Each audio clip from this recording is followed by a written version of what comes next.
Buenas tardes con todos. En esta capacitación vamos a hablar sobre lo que es hiper y señalética. ¿Sí? Vamos a empezar con la capacitación. El objetivo de esta capacitación va a ser resaltar la importancia de la aplicación de la identificación y evaluación de riesgos en gestión de seguridad de trabajo y conocer todo lo que corresponde a lo que son la señalización. Bien, entonces, empecemos con lo que es la matriz hiper, ¿no? ¿Qué es la matriz hiper? Es importante que entendamos que esta herramienta es la herramienta básica para un sistema de gestión, es la herramienta principal que se debe tener para todo sistema de gestión, ya que esta herramienta nos va a permitir hacer esta identificación de peligros, evaluar los riesgos encontrados y establecer las medidas de control. Y esta matriz sí per se es una matriz que ya está estandarizada, sigue un proceso sistemático que están establecidas las reglas para poder elaborar estas matrices hiper y nos van a servir para poder tener de una manera mucho más clara la identificación de cuáles son los peligros de mi puesto de trabajo y no solo ello, cuáles son los riesgos asociados a ello, ¿no? Algunas consideraciones que debemos tener en cuenta respecto a las matrices hiper es que se deben actualizar cada vez que se realicen cambios en los procesos, materiales, insumos, medio ambiente, entorno de trabajo, cada vez que ocurran incidentes o accidentes de trabajo, cambios en la legislación. Todo esto debe empujarnos a hacer una actualización de la matriz hiper. Como mínimo se debe actualizar una vez al año. Sin embargo, si durante ese año se dan algunos de estos cambios que hemos dicho de insumos, de materiales, de equipos por otro tipo de equipos, de metodología, ocurren cambios en el entorno o ambiente de trabajo, esto nos va a empujar a hacer una actualización de la matriz hiper porque necesariamente habría un impacto en la seguridad al momento que yo cambio un producto químico por otro, ¿no? Entonces,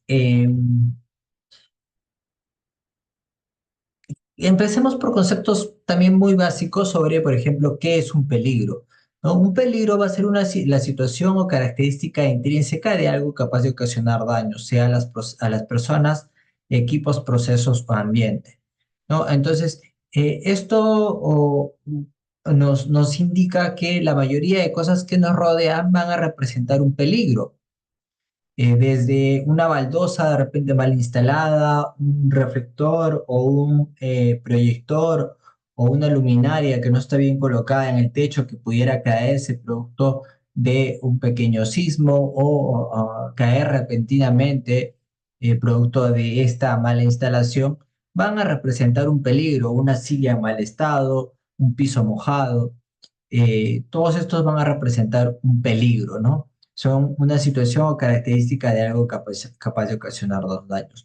¿Cómo se clasifican estos peligros? Pueden ser peligros físicos, químicos, psicosociales, biológicos, eléctricos, locativos, ergonómicos y físicos.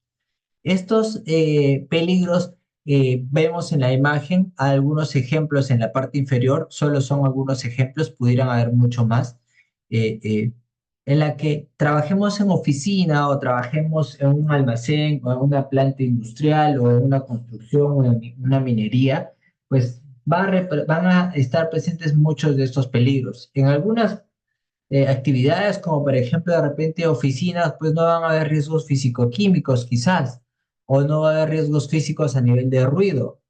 Sin embargo, riesgos comunes que hay en todas las actividades van a ser los riesgos ergonómicos, los locativos, los psicosociales y quizás los eléctricos. Los riesgos mecánicos van a estar más presentes en industrias, en plantas de producción, Y así, cada tipo de peligro va a estar más presente en algún tipo o sector de industria. Los riesgos psicosociales van a representar esta condición de trabajo, eh, eh, de tipo de trabajo de grado en donde se ve afectada la salud del trabajador, la salud emocional y psicológica del trabajador. ¿Qué tiene que ver con el tipo de trabajo, el grado de autonomía y también de monotividad del puesto de trabajo, aislamiento, estilo de dirección, de jefaturas, las jornadas de trabajo y acoso psicológico? Estas van a poder representar un trabajo o que tenga un peligro o psicosocial, ¿no? Respecto a lo que qué es un peligro va a ser la probabilidad de que, perdón, ¿qué es un riesgo? Va a ser la probabilidad de que un peligro se materialice en determinadas condiciones y genere daño. Como el ejemplo anterior, vimos el ejemplo de peligro de piso mojado. En este caso, el riesgo va a ser caída de personas, ¿no? Piso mojado, caída de personas. Tipos de riesgos que tenemos, al igual que los peligros, pues van a estar relacionados a los tipos de riesgos. Pueden ser caídas a mismo nivel, a distinto nivel, golpes contra, golpes por, atrapamiento entre, atropello, contacto con, puede ser contacto con energía eléctrica, contacto con superficies punzocortantes, exposición a, puede ser exposición a ruido, exposición a partículas contaminantes, puede ser atropello, todos estos van a ser peligros, ¿no? Y acá vemos, por ejemplo, algunos ejemplos de peligros y riesgos. Podemos ver, por ejemplo, acá el peligro de cajón abierto cerca de persona trabajando. Este cajón abierto puede provocar una lesión en la espalda producto del impacto de la columna contra la punta del cajón abierto.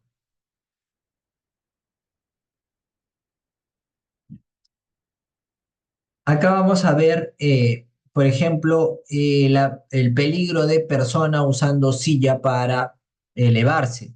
Y el riesgo va a ser la caída a distinto nivel de la persona que está utilizando. Acá el peligro sería luz, exceso de luz eh, contra pantalla o detrás de la pantalla, ¿no? Y el riesgo va a ser can- cansancio visual, resequedad, agotamiento visual, ¿no? Acá, por ejemplo, vemos la persona que está trabajando con el torso o doblado, girado. El peligro vendría a ser un peligro de trabajar de manera disergonómica y el riesgo va a ser, podría ser dolencias musculoesqueléticas, lumbalgia, entre otros, ¿no? Entonces podemos ver acá diferentes tipos de riesgos, desde riesgos eléctricos, locativos, físicos, ergonómicos. De repente acá la persona está sufriendo un riesgo psicosocial por carga laboral, ¿no? Por exceso de carga laboral, falta de comunicación, entre otros.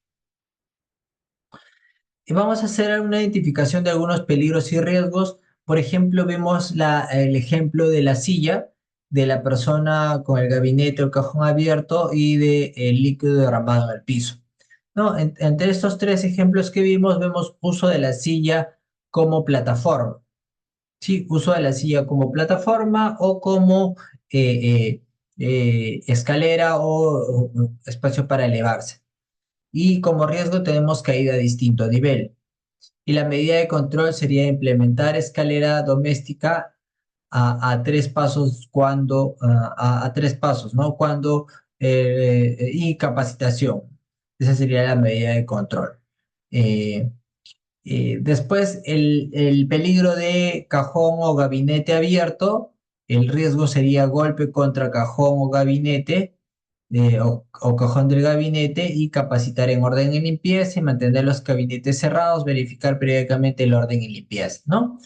Después, en el peligro de líquido derramado en el piso, como vemos acá, el riesgo va a ser caída a distinto nivel, como vemos acá, y la medida de control va a ser secar y limpiar el líquido derramado en el piso, verificar periódicamente el orden y limpieza, verificar que los recipientes detectados en la zona sean retirados y la capacitación en el orden y limpieza también, ¿no?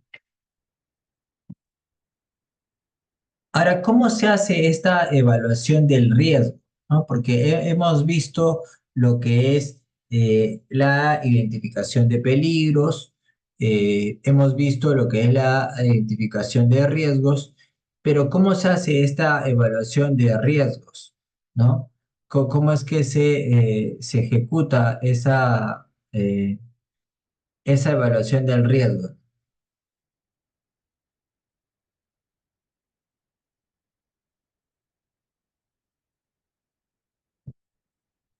Entonces, esa evaluación del riesgo es un proceso posterior a la identificación, ya cuando tenemos claro cuáles son nuestras actividades, tareas, peligros, riesgos, hacemos esta evaluación del riesgo que nos va a permitir valorar el nivel de riesgo, saber cuál es el grado y gravedad de aquellos peligros y riesgos que hemos identificado en base a la información real de campo.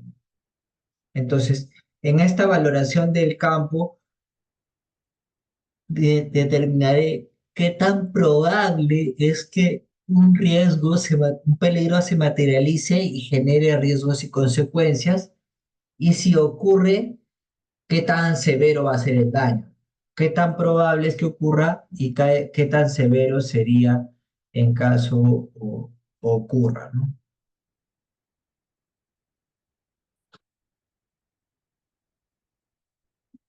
Metodología para la valoración del riesgo. Como mencioné, para evaluar el riesgo se utilizan por lo general dos conceptos mínimos o básicos, que es probabilidad por severidad. ¿Qué tan probable es que algo ocurra? Y si ocurre, ¿qué tan severo va a ser el daño? Cuando hablamos de probabilidad, hablamos de posibilidad de ocurrencia de un accidente, enfermedad o pérdida. Y cuando hablamos de severidad, qué tan fuerte o grave van a ser las consecuencias del accidente, enfermedad o pérdida. Eso es lo que nos referimos cuando hablamos con probabilidad y severidad.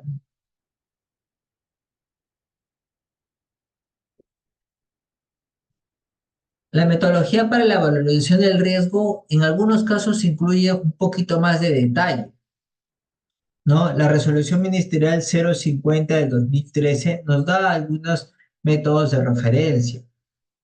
Eh, Dentro de ellos podría estar el cálculo de la probabilidad considerando cuatro factores principales. Y esto guarda mucha lógica. Eh, Cuando yo considero o cuando yo tengo muchas personas, sí, mientras más personas tengo, es más probable que ocurra. Si yo tengo un trabajador haciendo un trabajo de martilleado, no es igual a que tenga 100 trabajadores haciendo ese mismo trabajo a la vez. La probabilidad que ocurra aumenta con la cantidad de personas expuestas a ese riesgo. Igual con los controles existentes. Si yo no tengo controles, va a ser mucho más probable que ocurra un accidente a que yo tenga controles, sean satisfactorios y suficientes para el riesgo. Igual con el tema de capacitación, si yo no tengo personal capacitado, pues es muy probable que ocurra un accidente, y si mi personal está entrenado, capacitado, sensibilizado, conoce los peligros y los previene, pues la probabilidad va a ser muy baja. Y finalmente, ¿cuánto me expongo al riesgo? Si me expongo al riesgo una vez al día, diariamente, a cada momento, o nunca me expongo al riesgo o una vez al año, pues será menor, ¿no?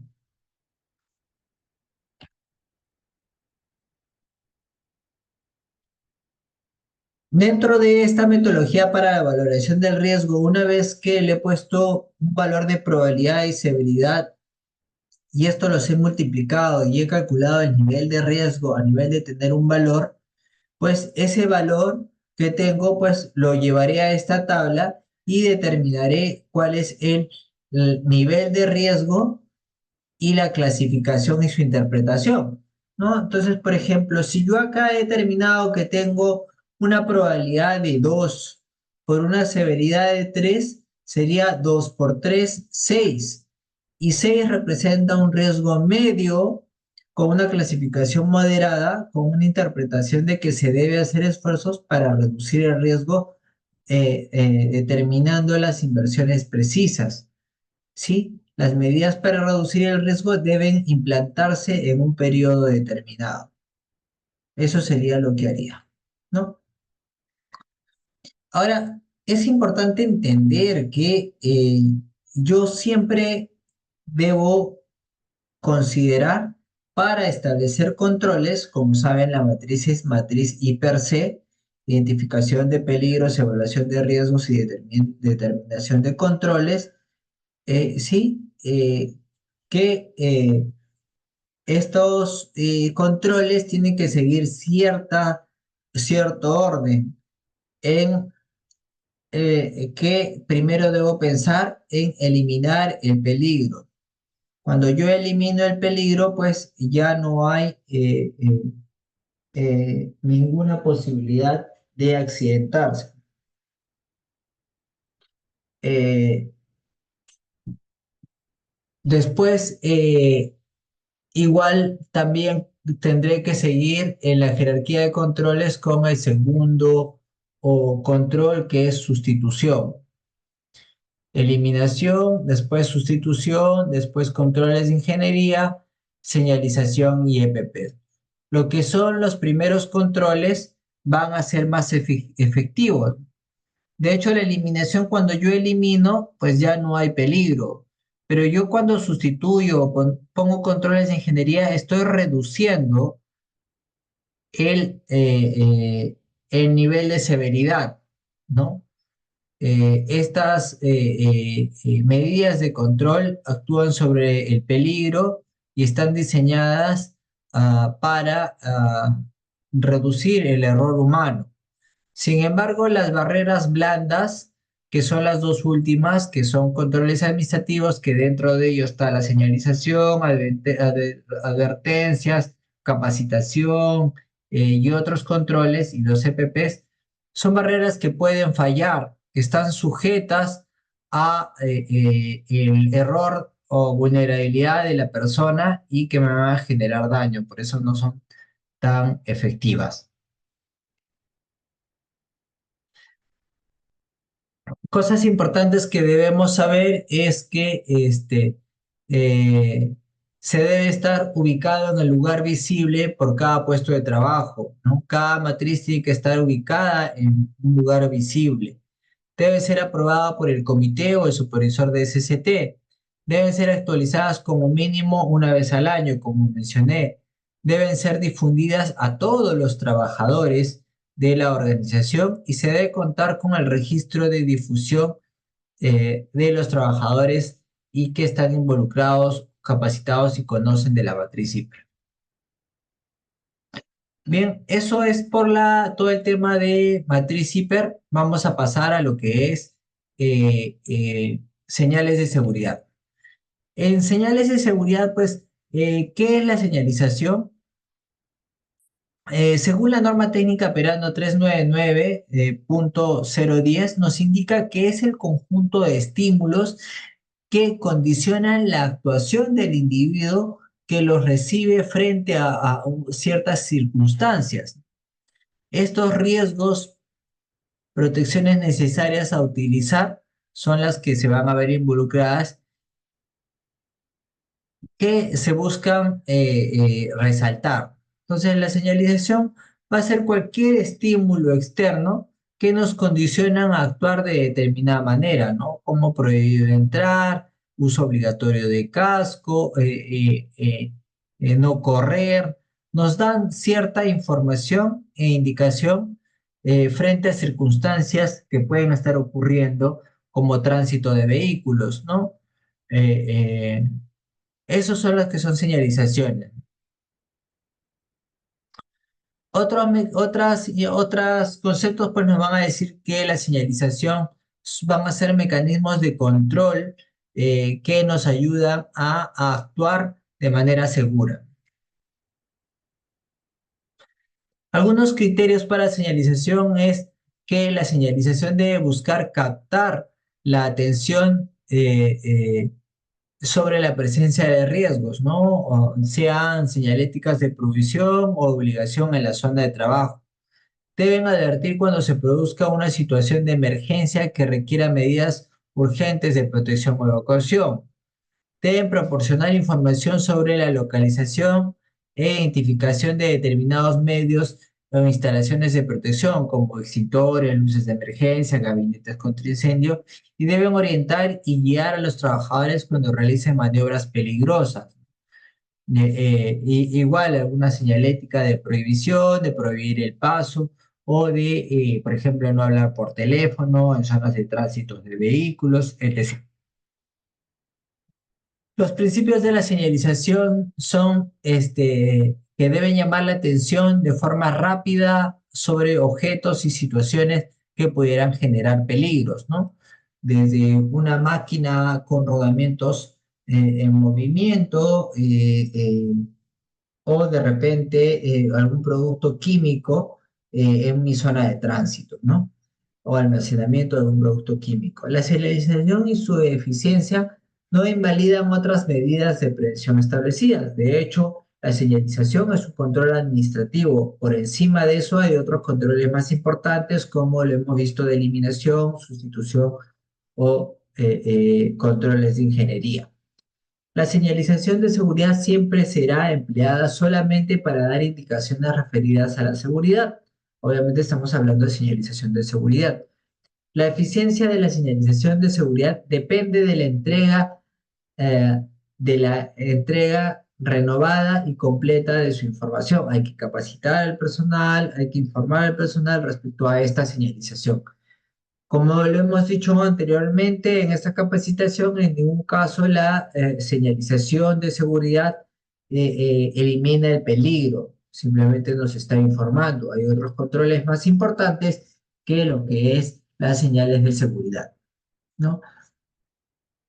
Pueden haber señaléticas verticales que se van a ubicar en paredes, columnas, vigas y señaléticas horizontales que se van a ubicar en pavimentos, pistas, veredas y entre otras superficies a la altura del piso, ¿no? Los tipos de señalización a nivel visual, vamos a tener diferentes tipos de señalización visual, desde el rombo NFPA, desde los señalética de advertencia, obligación, prohibición, informativa, hasta señalética que no necesaria, que, bueno, que también está dentro de la señalización visual, como paneles, carteles, luces, desde gestos de riggers, luces, banderolas que van a estar dentro de la señalética visual. Sin embargo, podrá haber también un tipo de señalética auditiva, que podrán ser las campanas, alarmas, megáfonos u otros tipos de señalética o quizás otro tipo de control que funcione a nivel sonoro auditivo. Algún tipo de indicador olfativo también será los aditivos que utilizan para algunos químicos para poder evitar que se sufra de algún riesgo por algún producto químico que es inoloro. Entonces, se les agrega algunos productos químicos, como por ejemplo al propano, productos químicos para evitar que alguna persona esté expuesta a este químico y no se haya dado cuenta producto el producto como tal no genera olor, ¿no? Por eso se le agregan algunas sustancias a productos químicos como el gas propano que pudiera ser altamente dañino. Y bueno, también habrá señalética táctil, que a nivel de repente superficies rugosas, texturizadas o con determinadas características me va a advertir la presencia de algo, ¿no? Respecto a los códigos de colores, ustedes los conocen bastante bien: azul prohibición, rojo cuadrado con un pictograma adentro, señalética de lucha contra incendios, un triángulo amarillo con un pictograma adentro será advertencia y un círculo tachado será prohibición. La señalética verde será informativa y así tenemos todos los tipos de señalética por los colores determinados. Como mencionamos, rojo puede ser prohibición o también puede ser equipos contra incendio, como lo dije, ¿no? Sí, acá tenemos equipos contra incendio y acá tenemos prohibición, que es un círculo rojo tachado. Vamos a tener amarillo, que es un triángulo con una nomenclatura que nos va a indicar qué tipo de advertencia nos está diciendo, ¿no? Amarillo, advertencia, es un triángulo con un pictograma dentro. Y verde vamos a llamar a la señalítica de zonas seguras o ruta de escape o informativa para evacuación, ¿no? Esta señalética nos va a hablar de zonas de salida, salidas de emergencia, zonas seguras, rutas de evacuación, puntos de reuniones externos.